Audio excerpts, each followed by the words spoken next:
Hey guys, in this review session I'm going to do one kinetic energy problem with you and one gravitational potential energy problem with you so you are ready for the test in case you missed or something like that. So check it out. In front of you got the study guide, which we're not actually going to go over this part of it, but we're going to scroll down to this part, which is on the back side of your sheet, and we're going to do numbers 1 and number 2.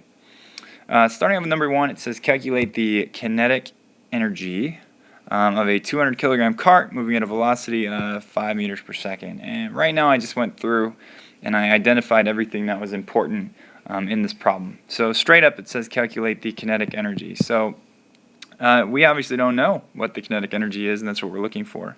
The 200 kilogram cart, it tells us how massive it really is. That's our M.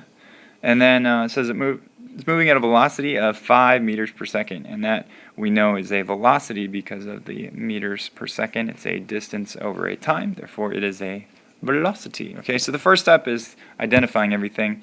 Once you've identified everything, we can kind of plug it into the equation, which is Ke is equal to 1/2 mv squared.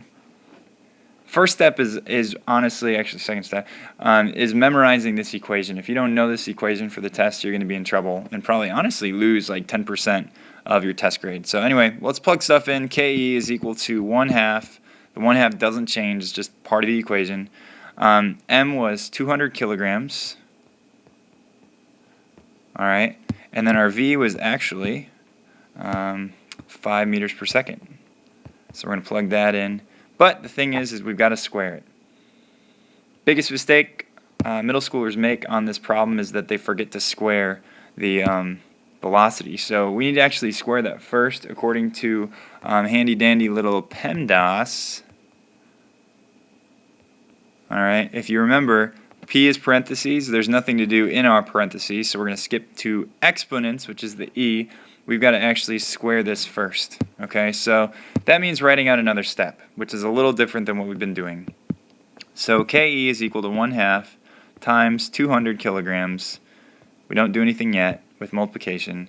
And then we've got to square this. 5 meters per second squared is actually going to end up being 25 meters squared over second squared, because you have to square everything in there. The 5 gets squared, the M gets squared, and the S gets squared. So remember to square it all. And then all that's left now is we actually move on to the next order of operations thing, which is multiplication. And when you multiply, you usually do it left to right. So we're going to go Ke is equal to, and let's just do this all in our head, guys. Little mental math. 1/2 times 200. It's just like dividing by 2, so it's going to be 100. Alright, and then 100 times 25 is going to give us 2,500. Okay, that's our number part. And then the unit part, you can't really combine kilograms and meters squared over second squared, so technically it would be kilograms dot, which is multiply, meters squared over seconds squared. Okay, and you're probably asking in your head, like, Mr. Weiss, what the heck is this? Kilograms squared, or kilograms times meters squared over seconds squared. Well, that actually is the joule. Okay, that's where that comes from. So in the end, our answer ends up being Ke is equal to 2,500 joules. Cool? Cool. All right, let's move on to the next one. The next one is actually a different kind of problem. It's calculate the gravitational potential energy of a 5.5 kilogram sack of groceries on a shelf 6 meters above the floor. So for this one, what we're going to do is first pick a nice pretty blue color. And then we're going to figure out, it says calculate the gravitational potential energy. So that tells us which equation we're probably going to use. And then it says it's a 5.5 kilogram sack of groceries, and then it's on a shelf 6 meters above the floor. So going through, gravitational potential energy is GPE. 5.5 kilogram sack, that's our M, our mass, and then our shelf 6 meters above the floor is our height. Okay, and let's work over here.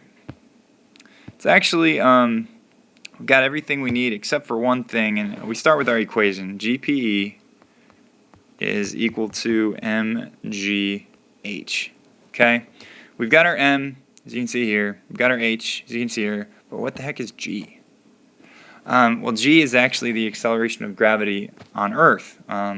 and it's always the same. It's our magic number, which g is equal to 9.8 meters per second squared, and that is the acceleration of gravity on Earth. Okay, it's how fast things accelerate when you drop them. Okay, so anyway, at this point we just plug in numbers and then you multiply from left to right. There is nothing fancy to it. Okay, so GPE is equal to m, which happens to be 5.5 kilograms. Make sure to include your units in there. G is 9.8 meters per second squared. I'm running out of space. I'm just going to write it down here. And then the height is 6 meters. Pretend that's up over here. Okay, thanks. Okay, GPE then is equal to, if we multiply this all across, 5.5 times 9.8 times 6, the number part is going to be 324. Shucks, I got it wrong. It's actually 323.4. And then if you notice again, our unit part is going to be kind of fun. It is actually, one sec. Alright, it's actually kilograms times meters squared, actually meters per second squared times m, which would technically come back if we go back to where we were here. Hello.